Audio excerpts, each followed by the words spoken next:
state. South Florida is already experiencing tropical storm force winds, and nearly 25,000 people have already lost power.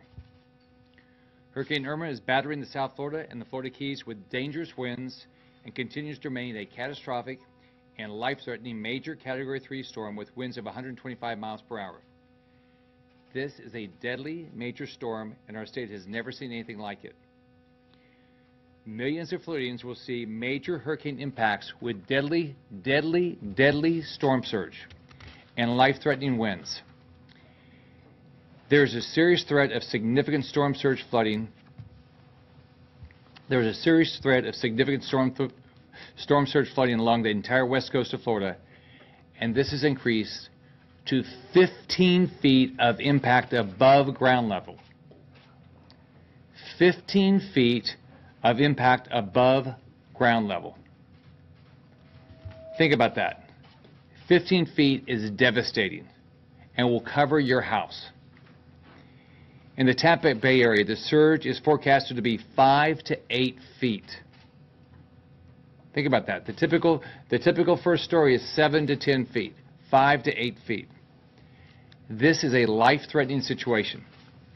Remember, the storm surge comes after the wind. Do not think the storm is over when the wind slows down. Local officials will let you know when it's safe. The storm surge will rush in and it could kill you. Here in Orange County, you're under a hurricane warning and will see dangerous and life-threatening wind and torrential rainfall of more than a foot. The rainfall has already started in this area and the wind will begin tonight. We could also see tornadoes. Please take action to keep your family safe and shelter in place or find shelter now. There is a mandatory evacuation order for mobile homes in Orange County. If you have been ordered to evacuate anywhere in the state, you need to leave right now. Not tonight, not in an hour, now. You are running out of time to make a decision. Evacuations are in place across the state. More than 6.3 million Floridians have been ordered to evacuate. You need to listen to local evacuation orders. I'm a dad and I'm a grandfather. I love my family more than anything, and I cannot imagine life without them. Do not put your life or your family's life at risk. Right now is the right time to do the right thing for your family. School buses are aiding in evacuations. Please take advantage of this service. If you need to leave and are unable to do so for any reason at all, call 1-800-342-3557. I'm sorry, 1-800-342-3557, and we will do everything possible to get you out. Protecting life is our absolute top priority. There will be no resource, there will be no expense that will be spared to protect lives. I urge everyone to check on your neighbors, families, and friends. If you know someone who is not evacuating and should, please contact them and make sure they have a plan to get to safety. But you can't wait to get out. You can't wait until the storm's here. You've got to do it now. Possessions can be replaced. Your house can be replaced. You and your family cannot be replaced. Shelters. We have been working with counties across the state to ensure there are enough shelters. Currently, there are more than 320 shelters open across every county in the path of the storm, and more are opening today. More than 54,000 Floridians have already taken shelter, and there's still room for more. If you have a building and emergency officials ask you to open a shelter, please comply. You will save somebody's life. This is so important to families seeking safety. Everyone in Florida needs to find a safe place to go. Traffic. Evacuation routes are moving, and we have stopped the shoulder driving on I-75 from Wildwood to the Georgia line because traffic is moving. If there's a need to reopen this, FDOT and Highway Safety will do so immediately. Evacuations are not meant to be convenient. They're meant to keep you safe. Check real-time traffic information and evacuation routes at fl511.com. Fuel. We are still aggressively working to keep gas stations open and filled. But this won't last much longer in South Florida because it will be unsafe to be on the roads. While all the fuel ports in Florida are now closed for safety, as Irma impacts our state. Following the storm, state troopers will resume escorting fuel supply trucks directly to gas stations across the state. I waived Florida motor fuel import tax for 5 days to help bring more fuel to our state for storm response and recovery. This will make our efforts to bring more fuel into our states help us bring more fuel from other states, neighboring states after the storm. We know fuel is important. We're doing everything we can to get more fuel in the state. Florida is prepared. Every single Florida Guardsman that can be deployed has already been deployed to prepare and respond to this storm across the state. We have so many members of our law enforcement that are putting their lives at risk to help Floridians get to a safe place, and they will not stop until it is no longer safe. We cannot thank our Guardsmen, we can't thank our law enforcement, we can't thank any of our first responders enough because they're putting themselves at risk to take care of everybody else. Utility providers, they're actively pre-positioning resources throughout the state and in neighboring states. We all know the importance of getting power back on. We will work aggressively with our utilities to make sure it gets back on as quickly as we can. I want to be clear. We are under a state of emergency. Employees who perform vital services, including health care staff, we need you to be there to help your community. Right now, Florida needs 1,000 volunteer nurses to help at our special needs shelters. If you are a nurse, please, and you can volunteer, please email at HELP, helpfl at flhealth.gov. So helpfl@flhealth.gov. You can still email to the prior email address we were using, bprchd preparedness@flhealth.gov. Again, we need nurses. We need nurses for our special needs shelters. We've already received thousands of replies. This is great news, but we're still actively to try to get these individuals to our shelters.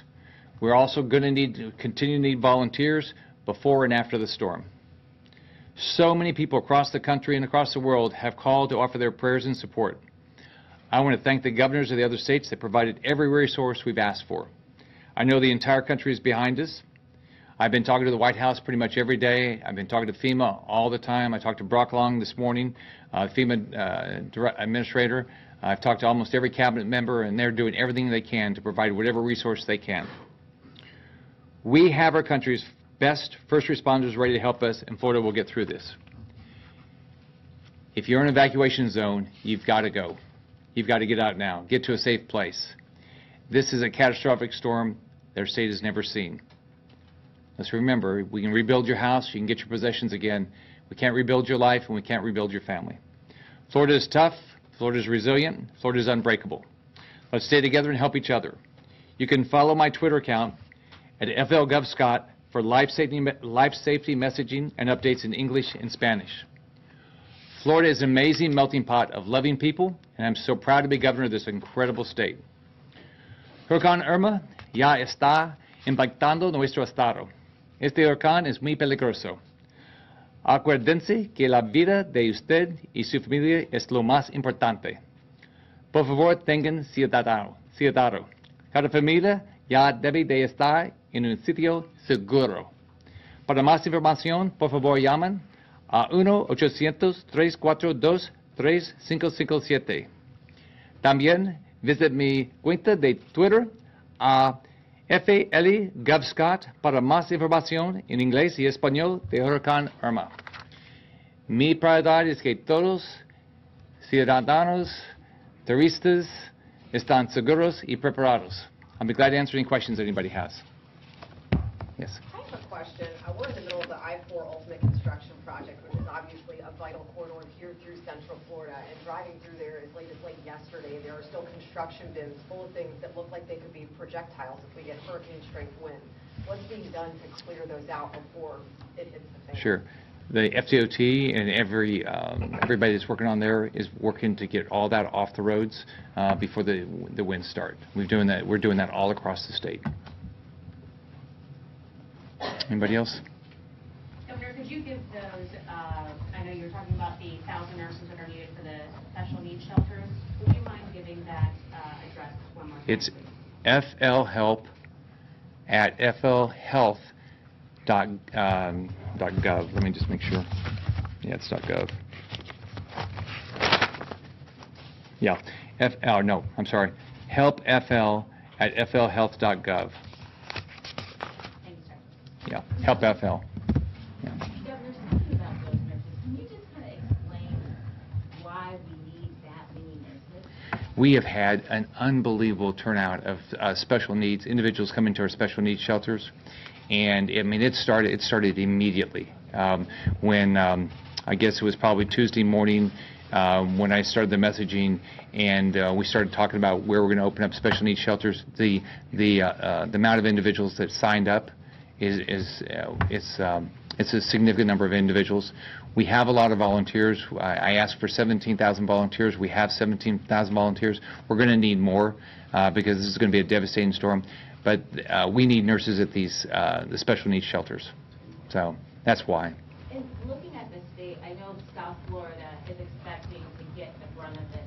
When you look at Central Florida, what are you most worried about? I mean, we're going to get rain, but it's the wind damage. If you go back and look at Charlie, the impact of Charlie, I mean, people think if you're on the coast, it doesn't impact you, but just the wind damage that can come across here. And let's all remember, when I was in the hospital business back when Andrew hit 25 years ago, I evacuated hospitals where I thought it was going to hit. It turned south.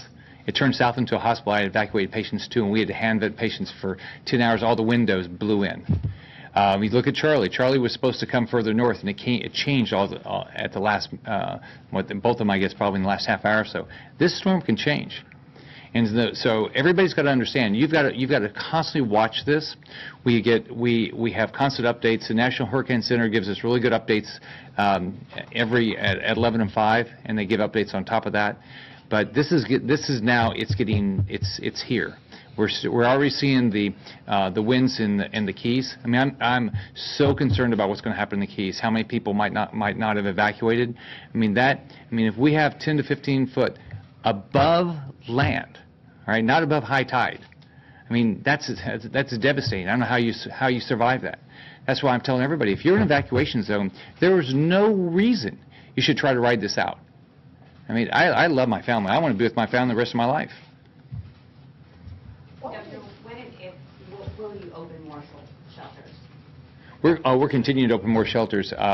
We have the 320 now. We're constantly opening up shelters. We're tracking by county where we need the shelters, but we just had, as an example, Charlotte County, as they had increased their evacuation zones, we had to shut shelters down there and try to move those, and we're moving those individuals north. Because until I guess last night or this morning, I guess it was this morning, they didn't think it was going to go as far inland there. But Charlotte County is very low. Charlie just creamed it, if you remember.